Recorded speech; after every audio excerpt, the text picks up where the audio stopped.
तो वो स्वामी विवेकानंदा किसी विदेश की यात्रा कर रहे थे और उन्होंने, क्योंकि 10-12 दिन उनको उस पानी के जहाज में बिताने थे, तो उन्होंने देखा कि बहुत सारे लोग होते हैं। तो एक जापान का एक वृद्ध व्यक्ति था जिसकी उम्र लगभग 90 या 85-90 के आसपास थी, 90 साल के आसपास थी उनकी उम्र। और वो चाइनीज भाषा का अध्ययन कर रहा था, चाइनीज भाषा ABCD से सीख रहा था। जैसे A फॉर एप्पल, जैसे 90 साल की उम्र में अगर किसी को इंग्लिश नहीं आती, किसी को अंग्रेजी नहीं आती, और फिर वो A फॉर एप्पल और B फॉर बॉय से शुरुआत करे ABCD से, तो हमारे समाज में उसको ऐसा मानेंगे कि यार क्या बकवास करता है, कब्र में पाँव है और फिर अभी ABCD पढ़ रहा है, कैसा आदमी। पर ऐसा नहीं है, उसको उत्साह देना चाहिए, उसको मोटिवेट करना चाहिए उसको, क्योंकि सीखने की कोई उम्र नहीं होती है। तो वो 90 साल का बूढ़ा जब चाइनीज भाषा, और आपको चाइनीज भाषा के बारे में बता दूं, चाइनीज भाषा दुनिया में सबसे कठिनतम भाषाओं में से एक है। चाइनीज भाषा अगर आपको सीखनी है तो ज्यादा नहीं तो कम से कम 15 से 20 साल आपको चाइनीज भाषा सीखते सीखते लग जाएंगे। अब स्वामी विवेकानंदा को ऐसा हुआ कि ये जापानीज एक बुड्ढा है जो 90 साल की उम्र में चाइनीज भाषा सीख रहा है, अ ब स से ABCD से शुरुआत कर रहा है। तो 15 से 20 साल लगेंगे, औसतन 15 साल मान लो तो 105 साल का होगा। तो 105 साल की उम्र तक पता भी नहीं है कि वो जिंदा बचेगा कि नहीं, पहली बात। दूसरी बात, अगर वो जिंदा बच भी गया तो क्या वो उस चाइनीज भाषा का इस्तेमाल कर पाएगा अपने जीवन में? तो जब 3-4 दिन 5 दिन हो गए, विवेकानंदा जी को रहा नहीं गया, तो वो गए उस वृद्ध व्यक्ति के पास और उन्होंने उनसे पूछा कि तुम ये क्या कर रहे हो, तुम्हारी उम्र कितनी है? तो बोला 90 साल। बोला 90 साल की उम्र में तुम ये चाइनीज भाषा सीख रहे हो, तुम्हें 15 साल 20 साल इसको सीखने में लगेंगे, फिर तुम इसका उपयोग कब करोगे? और तुम्हें पता भी है तुम जिंदा भी बचोगे कि नहीं बचोगे, तुम फालतू का काम कर रहे हो। यही तो हमारी मानसिकता है, यही हमारी सोसाइटी की मानसिकता है। तो उस वृद्ध व्यक्ति ने कहा, जो जापानीज वृद्ध व्यक्ति था, जो बुद्धिस्ट था, उसने कहा कि तुम कहां से हो? उसने कहा कि मैं भारत से हूं। तो बोला मुझे पता चला कि भारत के लोग क्यों इतने आलसी, कायर और इतने, उनकी जिंदगी जो है, उनकी जिंदगी में कुछ भी नया नहीं है और वो कुछ सीखता नहीं है पूरी जिंदगी भर। क्योंकि वो 24 घंटे भारत के लोग मरने के बारे में विचार करते रहते हैं कि भाई मर जाएंगे एक दिन, क्या फायदा है, कब्र में जेब नहीं होती है ना। तुम जब तुम मर जाओगे तो तुम्हारी जेब में तुम क्या लेके जाओगे, क्या सोना लेके जाओगे, क्या चांदी लेके जाओगे।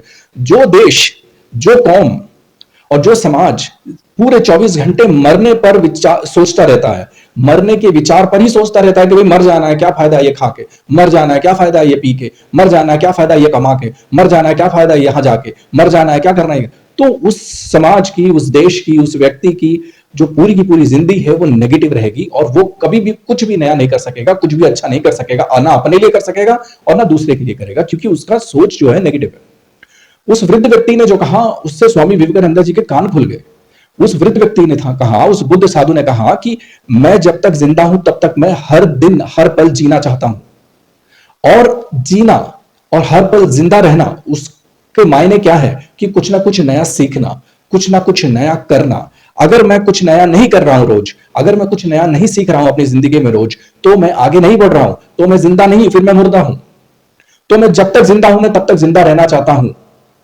मैं ऐसा क्यों मान लूं कि मैं कल ही मर जाऊंगा? अगर मर जाऊंगा तो मर जाऊंगा, लेकिन जब तक मैं जिंदा हूं तब तक मैं जिंदगी को एंजॉय करना चाहता हूं। बहुत सारे लोगों ने मुझसे प्रश्न करके पूछा कि हमारी उम्र हो गई है, हमारी आधी जिंदगी बीत चुकी है, तो अब हम जो कुछ भी नया कर सकते हैं या करेंगे वो अब अगले जन्म में कर सकते हैं, इस जन्म में तो हम कुछ नहीं कर सकते क्योंकि इस जन्म में हमारी जिंदगी खत्म हो चुकी है। जब मुझे कुछ 2-4 इस प्रकार के प्रश्न आए, कुछ मेरे मोबाइल पर आए, कुछ मुझे यूट्यूब पर मैसेजेस आए, और फिर बाद में जब मैंने देखा कि इन प्रश्नों की जो संख्या है वो 20-25 प्रश्न के आसपास, तो काफी सारे लोग हो जाते हैं। तो मैंने सोचा कि इस पर एक वीडियो जरूर बना देना चाहिए कि बहुत सारे लोगों का ऐसा मानना है, खासकर भारत में, अपने समाज में एक बहुत, जिसको बोलते हैं एक रूढ़िवादी मानसिकता है, एक नेगेटिव मानसिकता है कि अगर 40 साल 35 साल 45 साल की उम्र अगर हो गई और वहां तक अगर आप फाइनेंशियली स्टेबल नहीं हुए, खुद की गाड़ी नहीं है, खुद का बंगला नहीं है, खुद का कुछ काम जो है वो स्टेबल नहीं है, जॉब स्टेबल नहीं है, इनकम स्टेबिलिटी नहीं है, मोर और लेस ज्यादातर लोगों ने ये कहा कि क्योंकि उनके पास एक 40-45 साल की उम्र तक अगर इनकम स्टेबिलिटी नहीं आई, तो उन्होंने ऐसा कहा कि वो एक बहुत घनघोर निराशा में, हताशा में उनका जीवन जो है वो उस तरीके से वो व्यतीत करने के उसमें है। और उनको फिर ऐसा कुछ, उनको ऐसा लगता है कि अब अगले जन्म में ही जो भी कुछ हो सकता है उनका उद्धार, वो अगले जन्म में ही हो सकता है, इस जन्म में अब उनका कुछ उद्धार नहीं हो सकता, इस जन्म में अब वो कुछ नया सीख नहीं सकते, इस जन्म में वो कुछ नया कर नहीं सकते। तो ऐसे लोगों के लिए ये स्पेशल वीडियो बना रहा हूं एक्चुअली, कि देखिए सीखने की कोई उम्र नहीं होती, सीखने की कोई उम्र नहीं होती है। बहुत सारे लोगों ने जो इकोनॉमिक्स पढ़ते हैं उनको मैं बता दूं इकोनॉमिक्स में एक बहुत बड़े विद्वान हो गए, अमेरिकन विद्वान, अमेरिकन प्रोफेसर, उनका नाम है मिस्टर पीटर ड्रकर। तो लगभग वो 45 साल, 50 साल, 55 साल, 60 साल की उम्र तक वो पढ़ते रहे, उन्होंने अध्ययन करते रहे। जब हम ये कहते हैं कि 40 साल, 45 साल में अगर आपके पास कोई इकोनॉमिक स्टेबिलिटी नहीं है, कोई जिसको बोलते हैं मॉनिटरी लेवल से अगर आप स्टेबल नहीं है, तो आप ऐसा सोचते हैं कि आपका ये जीवन व्यर्थ हो चुका है, अब तो अगले जन्म में ही कुछ होगा, जो होगा सो होगा, इस जन्म में कुछ नहीं हो सकता। तो उसके बेनिस्पिट आपको एक कंपैरिजन स्टेट में मैं लेके आता हूं कि भारत का आदमी ये तो सोचता है 30 साल, 35 साल, 40 साल के आदमी जब हो जाता है तो लगभग वो ये सोचना शुरू कर देता है कि उसकी जिंदगी जो है अब खत्म हो गई है, अगर वो फाइनेंशियली स्टेबल नहीं है तो। जबकि अमेरिका में या पश्चिमी देशों में या पूरी जापान में या बाकी सब जगह जो विकसित राज्य हैं, विकसित स्टेट हैं, विकसित देश हैं, वहां पर ऐसी कोई मानसिकता है ही नहीं। वहां पर लोग देखिए, कुछ लोग होते हैं जो 30 साल में स्टेबल हो जाते हैं, कुछ 35 साल में, कुछ 25 साल में भी हो जाते हैं फाइनेंशियली, कुछ 60 साल बाद होते हैं। तो मिस्टर पीटर ड्रकर जो हैं वो मैनेजमेंट और इकोनॉमिक्स के बहुत बड़े प्रोफेसर और बहुत बहुत बड़े जिसको बोलते हैं विद्वान हैं। 60 साल तक उन्होंने अध्ययन किया और 60 साल के बाद उन्होंने उनके लेक्चर शुरू किए और उन्होंने किताबें लिखने शुरू की लगभग 55-60 साल के आसपास। और वो पूरी अमेरिका में सबसे विद्वान प्रोफेसर और सबसे ज्यादा पैसे लेने वाले प्रोफेसर, मतलब जिसको चार्ज करते हैं ना पर अवर वो चार्ज करते हैं, सबसे ज्यादा फीस उनकी है। तो जब उनके एक इंटरव्यू में उनसे पूछा गया था कि आप 55-60 साल तक क्या करते रहे, आप इस उम्र तक करते क्या रहे, इस उम्र तक तो लोग रिटायरमेंट ले लेते हैं। तो उन्होंने ये कहा कि मैं इस उम्र तक पढ़ रहा था, रिसर्च कर रहा था, अध्ययन कर रहा था और सोसाइटी को और बाकी सब पूरी दुनिया को ऑब्जर्व कर रहा था। तो उसमें मुझे समय लगा और जब मेरा ऑब्जर्वेशन पूरा हुआ, मेरी रिसर्च थोड़ी पूरी हुई, मेरी स्टडी कंप्लीट हुई, तब मुझे ऐसा लगा कि अब मुझे सोसाइटी के लिए कुछ करना चाहिए, सोसाइटी को कुछ देना चाहिए। तो फिर मैंने शुरू किया।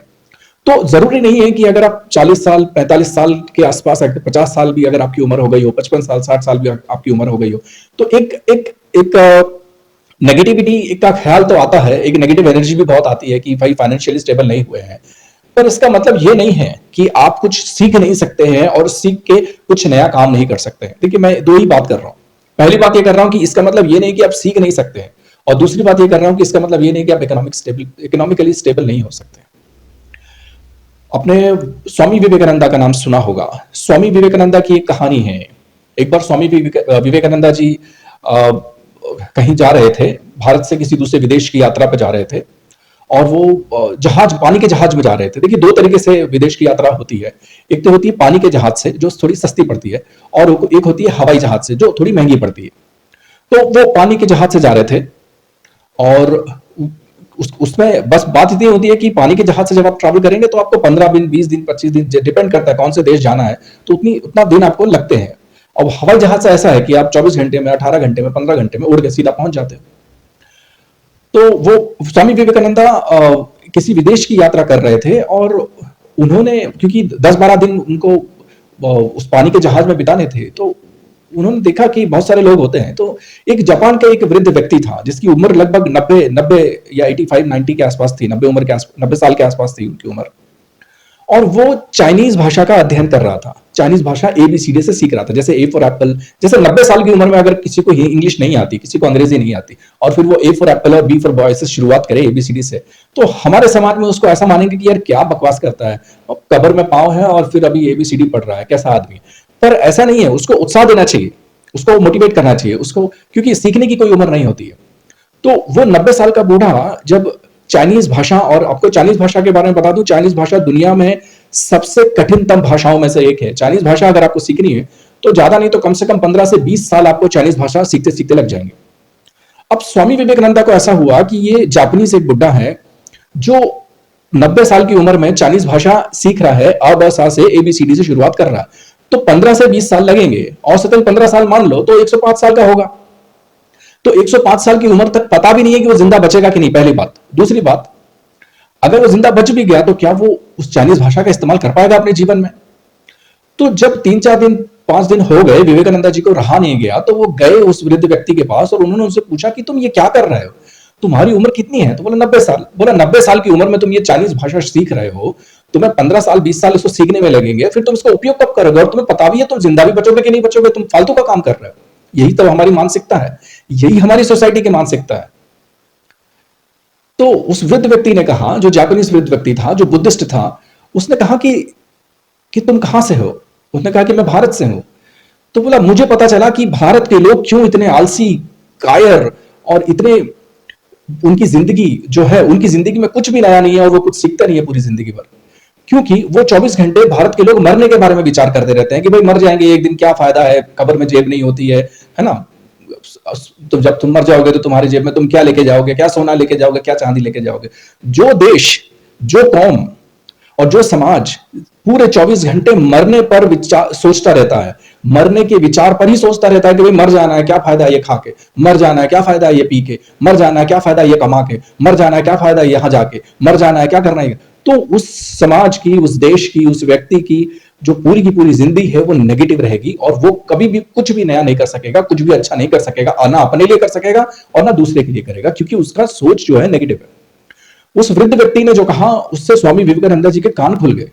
उस वृद्ध व्यक्ति ने था कहा, उस बुद्ध साधु ने कहा कि मैं जब तक जिंदा हूं तब तक मैं हर दिन हर पल जीना चाहता हूं। और जीना और हर पल जिंदा रहना, उसके मायने क्या है कि कुछ ना कुछ नया सीखना, कुछ ना कुछ नया करना। अगर मैं कुछ नया नहीं कर रहा हूं रोज, अगर मैं कुछ नया नहीं सीख रहा हूं अपनी जिंदगी में रोज, तो मैं आगे नहीं बढ़ रहा हूं, तो मैं जिंदा नहीं, फिर मैं मुर्दा हूं। तो मैं जब तक जिंदा हूं, मैं तब तक जिंदा रहना चाहता हूं। मैं ऐसा क्यों मान लूं कि मैं कल ही मर जाऊंगा? अगर मर जाऊंगा तो मर जाऊंगा, लेकिन जब तक मैं जिंदा हूं तब तक मैं जिंदगी को एंजॉय करना चाहता हूं। मैं कुछ ना कुछ नया करना चाहता हूं, कुछ ना कुछ नया सीखना चाहता हूं। और मौत तो फिर एक दिन आनी है, ये तो सबसे बड़ी सच्चाई है, इससे बड़ी सच्चाई तो दूसरी कोई नहीं है। तब स्वामी विवेकानंद को पता चला कि भारत और भारत के जो युवा हैं और भारत का जो समाज है, भारत की जो सोच है वो कितनी पिछड़ी हुई है। और जापान की जो साधुओं की और जापान की जो सोसाइटी है, वहां पे कितने जिंदा दिल लोग हैं। और ये बात सच है, वहां पे औसतन एज जो है, जो एवरेज उम्र जिसमें जितने लोग की पूरा लोग कितनी जिंदा रहते हैं, वो लगभग 80-90 साल के आसपास ही है। तो बात कहने की बस ये है कि देखिए, दो तरीके की मानसिकता है। अगर आप एक इस तरीके की मानसिकता में जिएंगे कि भाई मर जाना है एक दिन, तो फायदा क्या है? तो भाई पैदा ही क्यों हुए थे? तो पैदा होने की भी जरूरत नहीं है। तो जिस दिन पैदा हुए हो उसी दिन मर जाओ, या जिस दिन तुमको ऐसा पता चले कि भाई एक दिन मर जाना है तो उसी दिन तुरंत मर जाओ, फिर जीने की जरूरत ही नहीं है। लेकिन नहीं है तो फिर दूसरा जो है, जो वो बुद्ध साधु बोल रहा था, जो भगवान बुद्ध का जो दर्शन है, जो बुद्ध धर्म का जो दर्शन है, फिलॉसफी है, या जीने का जो तरीका है, वो अपना लो कि जब तक मैं जिंदा हूं तब तक मैं जिंदा हूं, जब तक मैं जीना चाहता हूं और मैं कुछ नया करना चाहता हूं, मैं कुछ नया सीखना चाहता हूं और हर दम मैं कुछ नया करूंगा और कुछ नया सीखूंगा। मैं हार कैसे मान सकता हूं? तो अगर आप इस तरीके की मानसिकता डेवलप करेंगे, इस तरीके की सोच डेवलप करेंगे, तो आपके लिए 40-45 साल में भी कोई भी स्किल आप सीख सकते हैं। देखिए, कोई जरूरी नहीं है कि 30-35 साल, 40 साल के आसपास आप फाइनेंशियली स्टेबल हो जाए। बहुत सारे लोग ऐसे होते हैं, देखिए सबका अपना अपना एक लाइफ साइकिल होता है। कुछ लोग 30 साल 35 साल में अपनी जिंदगी के पीक पर होते हैं, करोड़पति बन चुके होते हैं। कुछ लोग 60 साल 70 साल में करोड़पति बनते हैं या फाइनेंशियली स्टेबल होते हैं। करोड़पति नहीं भी बनोगे तो फाइनेंशियली स्टेबल तो हो जाओगे। तो ये नकारात्मक जो नेगेटिव सोच है कि एक दिन मर जाना है तो क्या करना है, एक दिन मर जाना है, क्या लाए हो, क्या लेके जाओगे, ये सब फालतू बकवास है। जब तक आप जिंदा हो तब तक आपको कुछ ना कुछ चाहिए।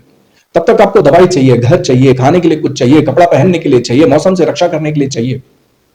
तो ये सब चीजें जब चाहिए आपको, ये प्रकृति की चीजें हैं। देखिए, प्रकृति से लड़ने की कोई जरूरत नहीं है। आजकल जो कुछ मूर्ख जो लोग होते हैं ना, वो ये सिखाते हैं कि प्रकृति से लड़ा करो। अरे ये सर्दी हुई, बारिश हुई, गर्मी हुई, इनसे आप लड़ कैसे सकते हैं? ये तो प्रकृति है। इनके सामने आप अपना शक्ति प्रदर्शन कर कैसे सकते हैं? ये तो प्रकृति है।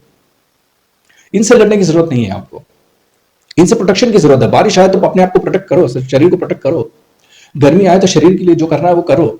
सर्दी आए तो जो करना चाहिए वो करो। ये जरूरी है। जो दवाइयां चाहिए वो चाहिए।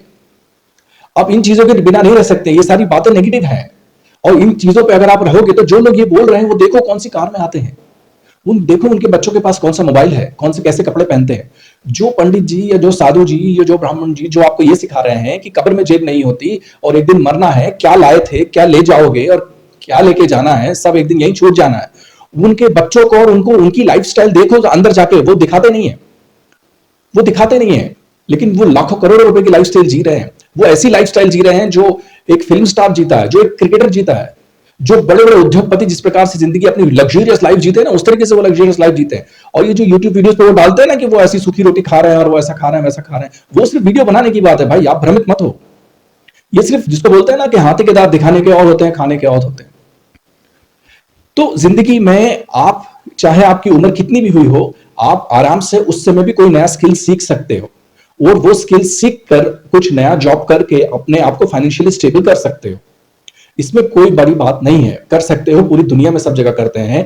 अगर कुछ आपके फ्रेंड्स या कुछ रिश्तेदार आपको ताना मारते हैं कि भैया इस उम्र में ये अभी तक बताओ 40 साल का हो गया, 45 साल का हो गया, अभी तक फाइनेंशियली स्टेबल नहीं हुआ है, अभी तक ये ऐसा है, अभी तक वो वैसा है, अभी तक ऐसा है, अभी तक कुछ नहीं कर पाया, तो आप आगे क्या कर पाएगा, है ना? तो इन नेगेटिव बातों को दो कान दिए हैं भगवान ने, एक सुनो दूसरे से निकाल दो, सबसे अच्छा उपाय है। और आप आगे बढ़ते जाओ, पॉजिटिव माइंड से आगे बढ़ते जाओ और सीखते जाओ, कुछ नया सीखो, कुछ करो, उसमें कोई बात नहीं है। जब तक आप जिंदा हो तब तक आप जिंदगी को बहुत अच्छी जिंदा दिली से जिए, एंजॉय कीजिए। देखिए फाइनेंशियली स्टेबल की तो बात ऐसा है, देखिए मैं बड़े बड़े आपने आपने करोड़पति, मैं किसी उद्योगपति का नाम नहीं लेना चाहता, किसी फिल्म स्टार का नाम नहीं लेना चाहता, मैं किसी क्रिकेटर का नाम नहीं लेना चाहता, मैं किसी हीरोइन या हीरो का नाम नहीं लेना चाहता। आपको पता है उनको भी भीख मांगते हुए देखा है हमने, जो बड़े बड़े बॉलीवुड के स्टार्स थे, जो अपने जिनके जिनके गाने आप गुनगुनाते हो, जिनकी पिक्चरें आप देखते हो, जो बड़े बड़े क्रिकेटर थे, जो बड़े बड़े ऐसे छक्के मार के ऐसे ऐसे करते थे और पता नहीं क्या क्या करते हैं, ऐसे लोगों को, बड़े बड़े नेताओं को, बड़े बड़े राजनेताओं को भीख मांगते हुए देखा है मैंने। आप जरा सर्च करो तो आपको पता चलेगा कि क्या है, ये लाइफ है ना? ये लाइफ है, प्रकृति का एक कानून आप समझ लीजिए।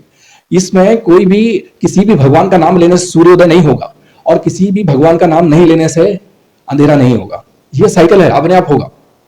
हर 12 घंटे में सूर्योदय होगा और हर 12 घंटे का रात भी होगी, क्योंकि पृथ्वी घूमती है। जब वो घूमती है तो वो अपने अपने स्थान पर घूम रही है। वो तो दिन और रात प्रकृति का नियम था, है और रहेगा। इसमें ना किसी देवी का रोल है, ना किसी देवता का, ना ब्राह्मण का, ना साधु का, ना संत का, कुछ लेना देना नहीं है। ये प्रकृति के कानून है। और वैसे ही ना तो जीवन किसी से कोई लेना देना है, ना मरण किसी से लेना देना है। नहीं तो ऐसा होता तो कोई किसी की भी मृत्यु रोक देता, पर कोई किसी की मृत्यु तो रोक नहीं सकता। कोई किसी की मौत नहीं रोक सकता है, तो कोई किसी को पैदा होने से भी नहीं रोक सकता। ये दोनों साइड से है। आप इसीलिए आप भले कितनी भी उम्र हो जाए, भले ही कितनी भी बार आपने प्रयास किया हो और प्रयास करके थक गए हो, स्टेबल नहीं हुए हो, कोई बात नहीं है। आप शांति से अपने मन और अपनी जिसको बोलते हैं मानसिक शक्ति, मन के हिसाब से, और अपनी फिजिकल, आपकी जो शरीर की जो शक्ति है, उसका जो कैलिबर है, उसके हिसाब से आप थोड़ा शांत बैठ के जज कर लीजिए कि आपको क्या क्या कौन सा बिजनेस या कौन सा काम सही रहेगा या सही नहीं रहेगा। फिर उस तरफ आप बढ़िए। उस तरफ जब आप बढ़ेंगे, फिर उसकी स्किल्स एक्वायर करेंगे, कुछ सीखेंगे। बहुत कुछ आता होगा आपको, लेकिन बहुत कुछ नहीं आता होगा जो आपको सीखना पड़ेगा। तो जब आप वो सीखेंगे तो आप आगे बढ़ जाएंगे। इसमें निराश और हताश होने की जरूरत नहीं है, रूढ़िवादी होने की जरूरत नहीं है, अंधविश्वासी होने की जरूरत नहीं है। तो जिंदगी बहुत आसान है, जिंदगी बहुत सरल है। आप जिंदगी को जितना सरल बनाना चाहते हैं, जिंदगी उतनी सरल बन जाएगी, और जिंदगी को जितना मुश्किल बनाना चाहते हैं, जिंदगी उतनी मुश्किल बन जाएगी। धन्यवाद।